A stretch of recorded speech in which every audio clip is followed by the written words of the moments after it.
हम कहाँ पे थे? अटॉर्नी जनरल पे। ठीक है, जैसे कि कलम ले लेते हैं, एक सेकेंड।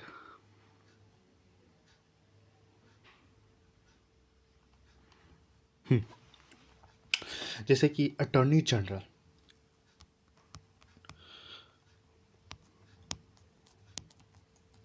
अटॉर्नी जी general of India. Attorney general को अटॉर्नी जनरल जो है क्वालिफिकेशन,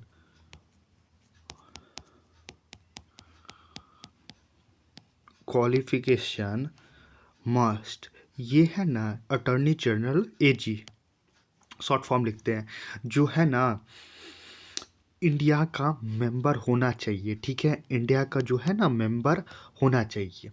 और ये जो है ना क्वालिफिकेशन इसका है ना सुप्रीम कोर्ट जस्टिस से कंप्लीट होना चाहिए, जो सुप्रीम कोर्ट में अप्लाई कर सके बनने के लिए, तभी हम अटॉर्नी जनरल बन सकते हैं। और 5 ईयर का जज जज का एक्सपीरियंस और 10 ईयर का एडवोकेट का का होना चाहिए एक्सपीरियंस। ठीक है,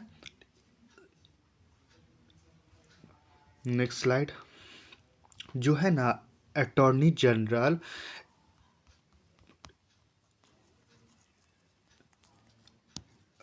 जनरल सरकार का सलाहकार होता है। ठीक है, जो ये है ना प्राइवेट केस भी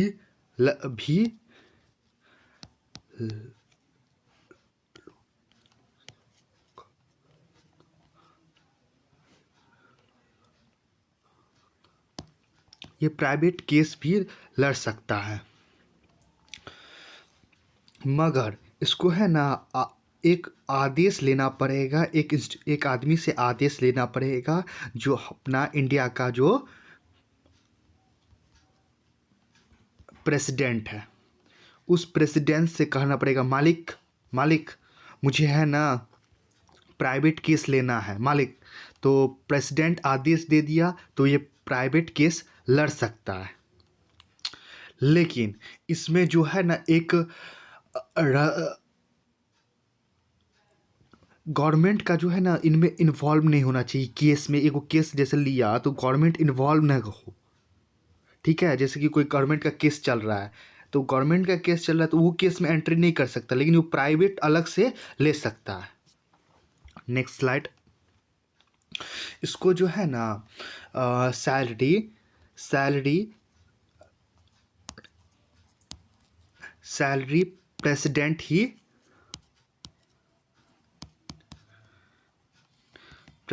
ही जितना चाहे उतना दे सकता है। ठीक है, प्रेसिडेंट पे निर्भर है इसका सैलरी, इतना समझ लीजिए।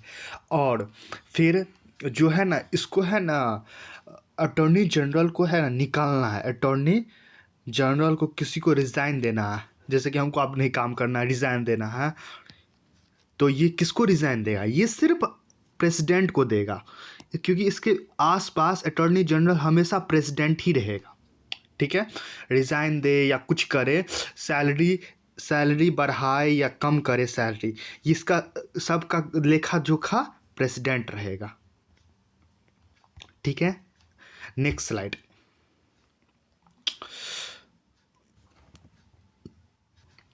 जैसे अटॉर्नी जनरल जो है ना कोई भी जैसे कोई भी गवर्नमेंट पे केस हुआ, ठीक है, गवर्नमेंट पे केस हुआ, कुछ भी कोई केस चल रहा है गवर्नमेंट पे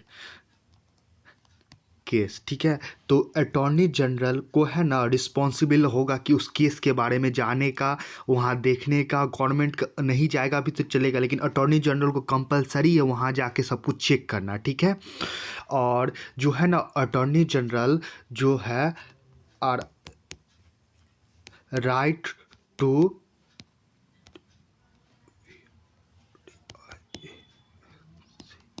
एडवांस इन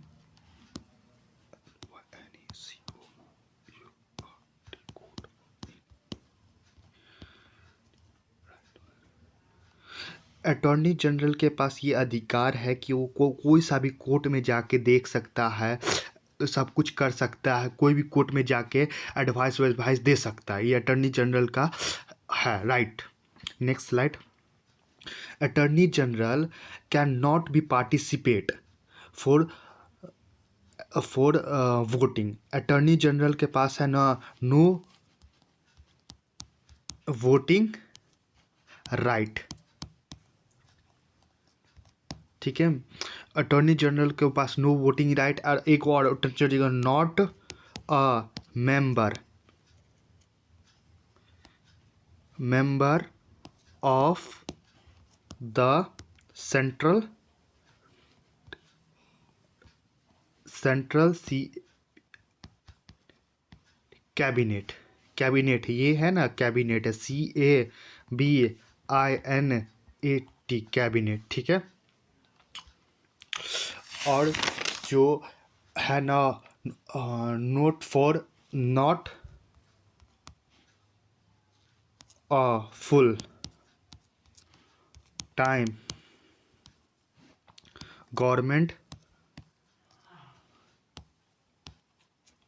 सर्विस, क्योंकि अटॉर्नी जनरल एक ऐसा है, अटॉर्नी जनरल के पास है ना वो राइट, उसके पास not for government service. Attorney general के पास फुल टाइम गवर्नमेंट जॉब नहीं है, ठीक है। और जो है कैन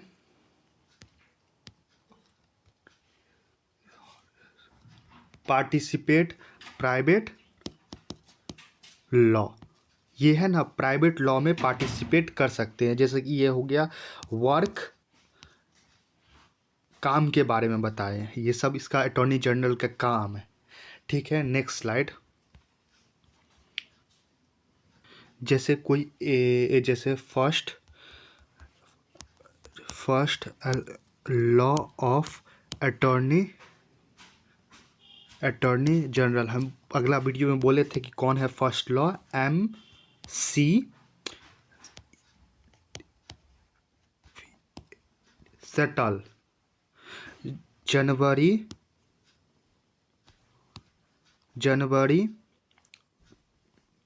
28 1950 में हुआ था, ठीक है। Next slide. हम कल देखेंगे एडवोकेट जनरल,